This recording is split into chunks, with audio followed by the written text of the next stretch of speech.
नमस्कार साथियों, जैसा कि आज आप लोगों को एक नए लेक्चर के साथ आज रूबरू होंगे आप लोगों के सामने भारतीय राज्य व्यवस्था एक समान परिचय है। और इसमें हम लोग भारतीय राज्य व्यवस्था में देखेंगे थोड़ा सा लेक्चर बहुत दिनों के बाद थोड़ा सा वीडियो आ रहा है कि काफ़ी व्यस्तता के कारण। और यह लेक्चर इस माध्यम से यह लेक्चर यह मानकर बनाया जा रहा है कि आप टेंटेटिव बिहार पुलिस एग्जाम देने वाले हैं या बीपीएससी एग्जाम देने वाले हैं या आप स्टेट में बैठने वाले हैं या 6 to 8 बहाली आने वाली, उसमें काफ़ी खास यह इंपॉर्टेंट होंगे, रोचक होंगे।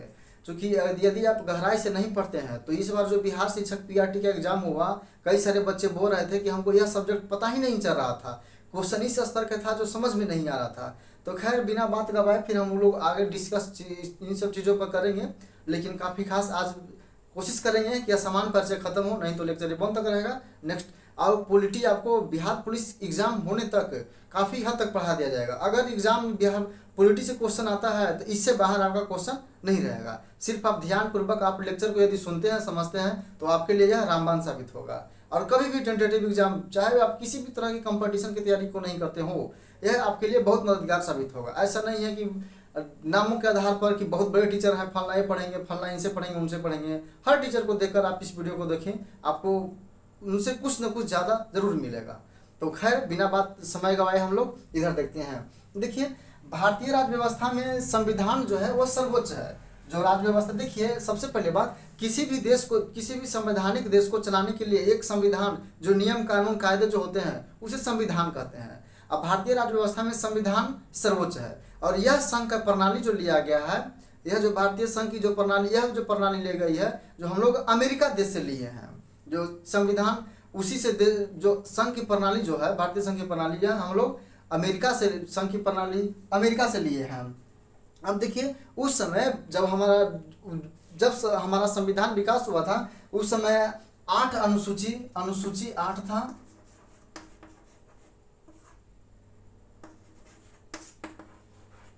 उस समय जो हमारा अनुसूची था 8 अनुसूची था, भाग 22 था,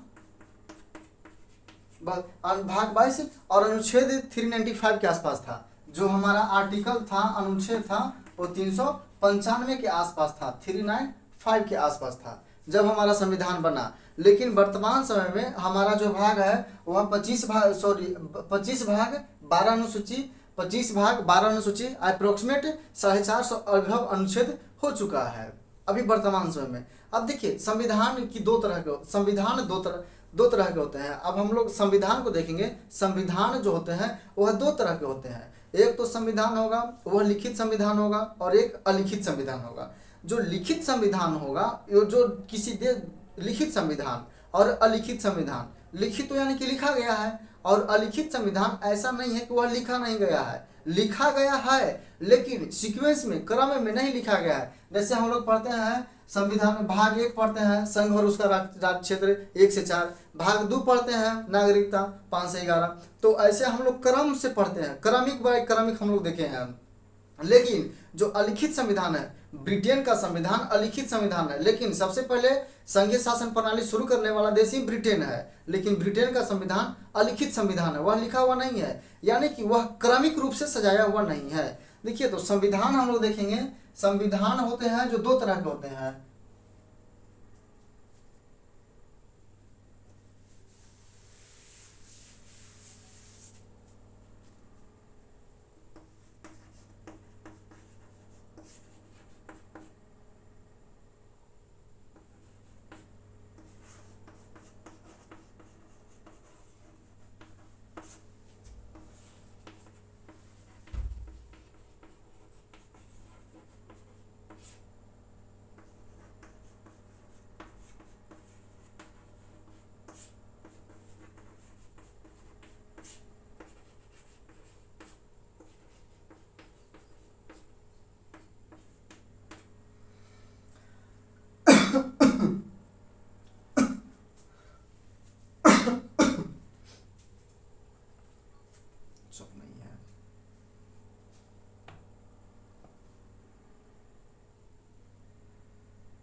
हाँ, अब देखेंगे हम लोग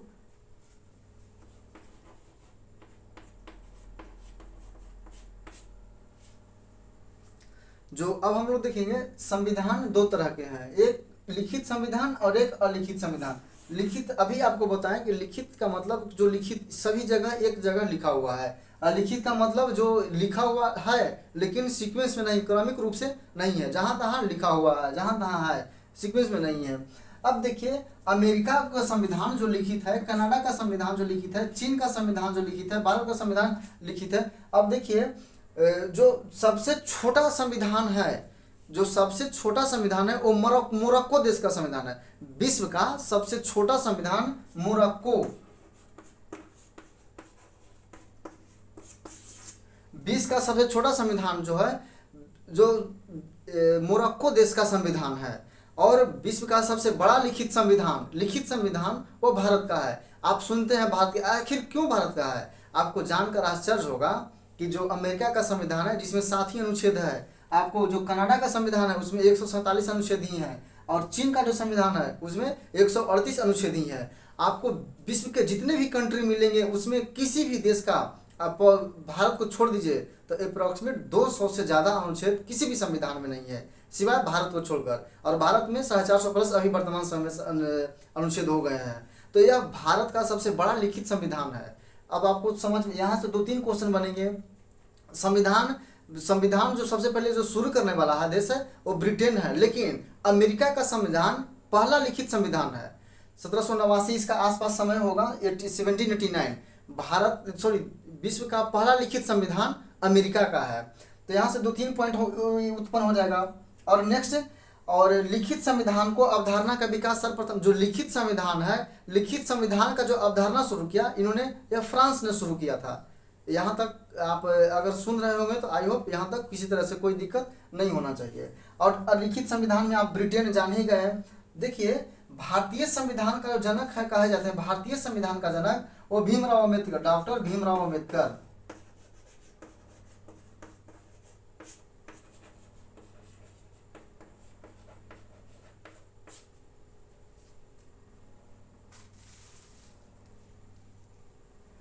भारतीय संविधान का जनक या आधुनिक भारत का मनु भीमराव अंबेडकर को कहा जाता है। अब देखिए अंबेडकर के बारे में भी एक चर्चा बोल देते हैं।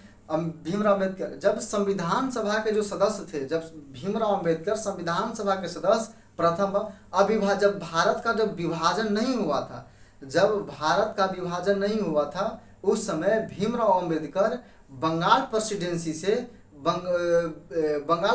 से संविधान सभा के सदस्य चुने गए थे।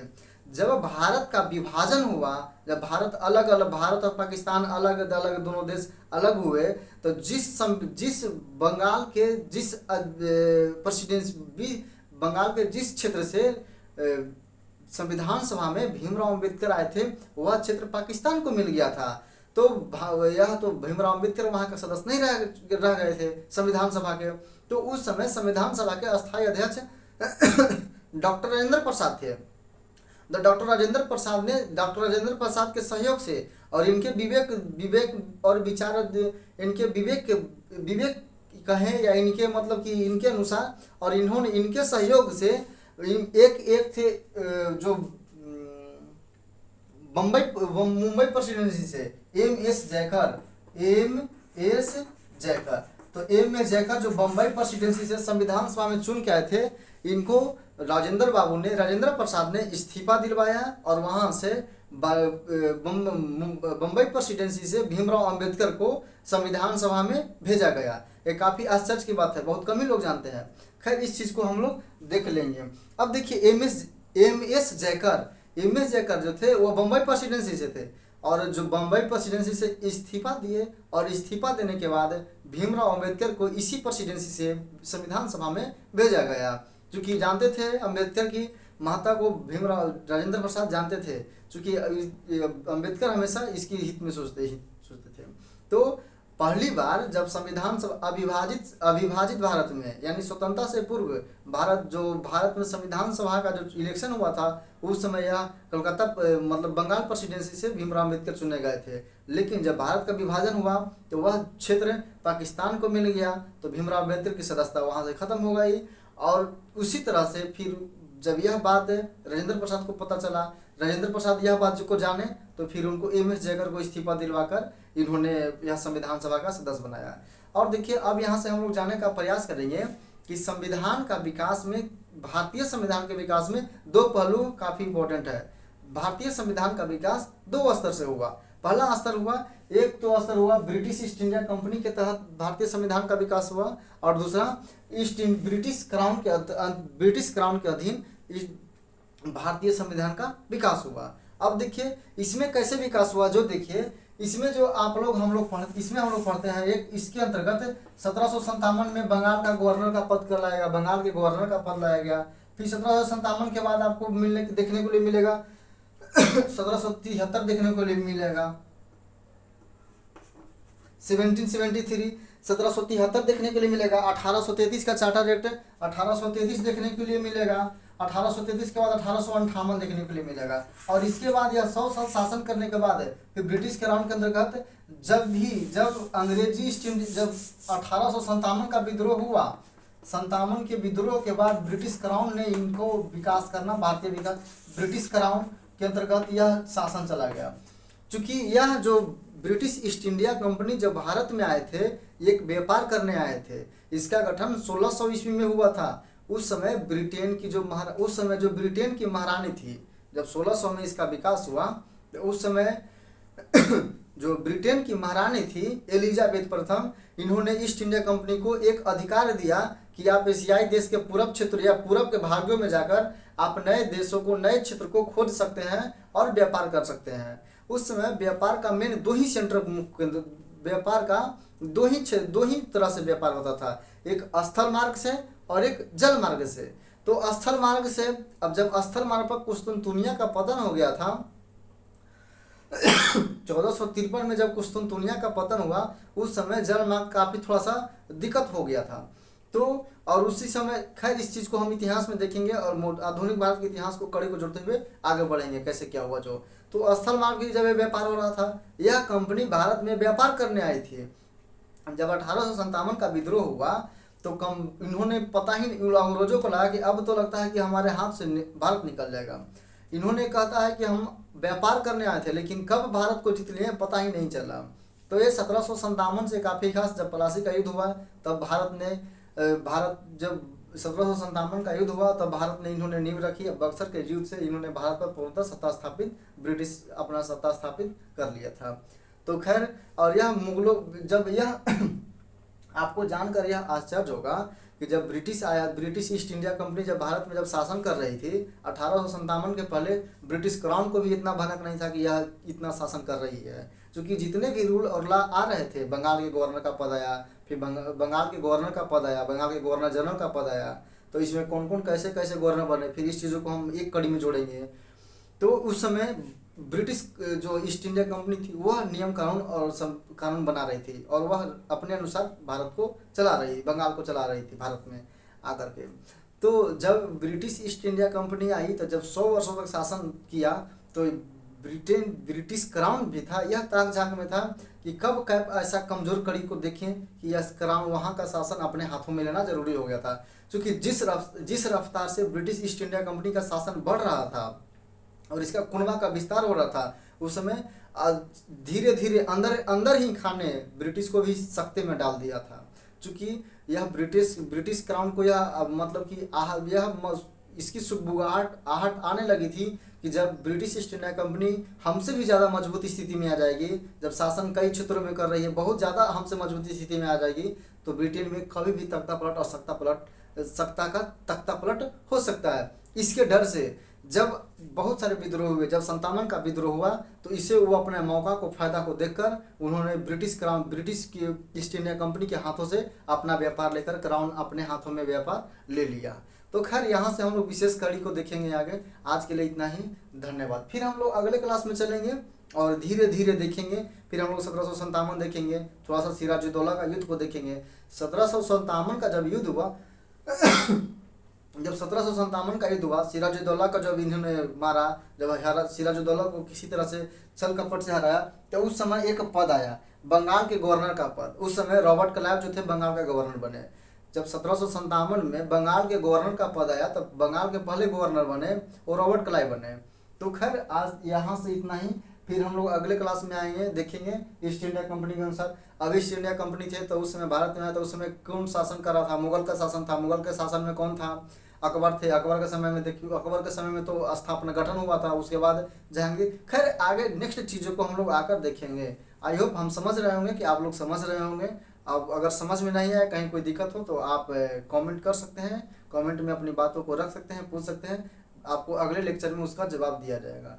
यदि हाँ कुछ कुछ कमियां रहती है, ऐसा नहीं कि कमी नहीं रह सकती है, कुछ कुछ हमें कमियां रह सकती है, काफ़ी खास कुछ ही। देखिए कुछ कुछ क्षण में ऐसा होता है कि कुछ कुछ हर चीज़ों को अकॉर्डिंग टू करना तो माइंड से पॉसिबल नहीं हो, लेकिन फिर भी ऐसा आप लोग को लेक्चर पॉलिटी का, भारतीय राज्य व्यवस्था का ऐसा लेक्चर आएगा जिसमें हर लेक्चर को आपको अवेलेबल करा दिया जाएगा। चाहे जिस कंपटीशन की आप तैयारी करते हो, सिर्फ आप सपोर्ट करें। सपोर्ट क्या, आप सिर्फ वीडियो को देखें, जो ऐसे लोग तैयारी करते हैं उन तक आप वीडियो को सिर्फ शेयर करते हैं। जो पढ़ते हैं अच्छे, देखिए अच्छे अच्छे चीज़ों को जो लोग खुद सर्च करके अपने आप से खोज लेते हैं, और आपको अब ज़्यादा गैपिंग नहीं मिलेगा, बहुत कम अंतराल में आपको हर सब्जेक्ट का वीडियो मिलते जाएगा। साइंस भी बहुत जल्दी मिलेगा।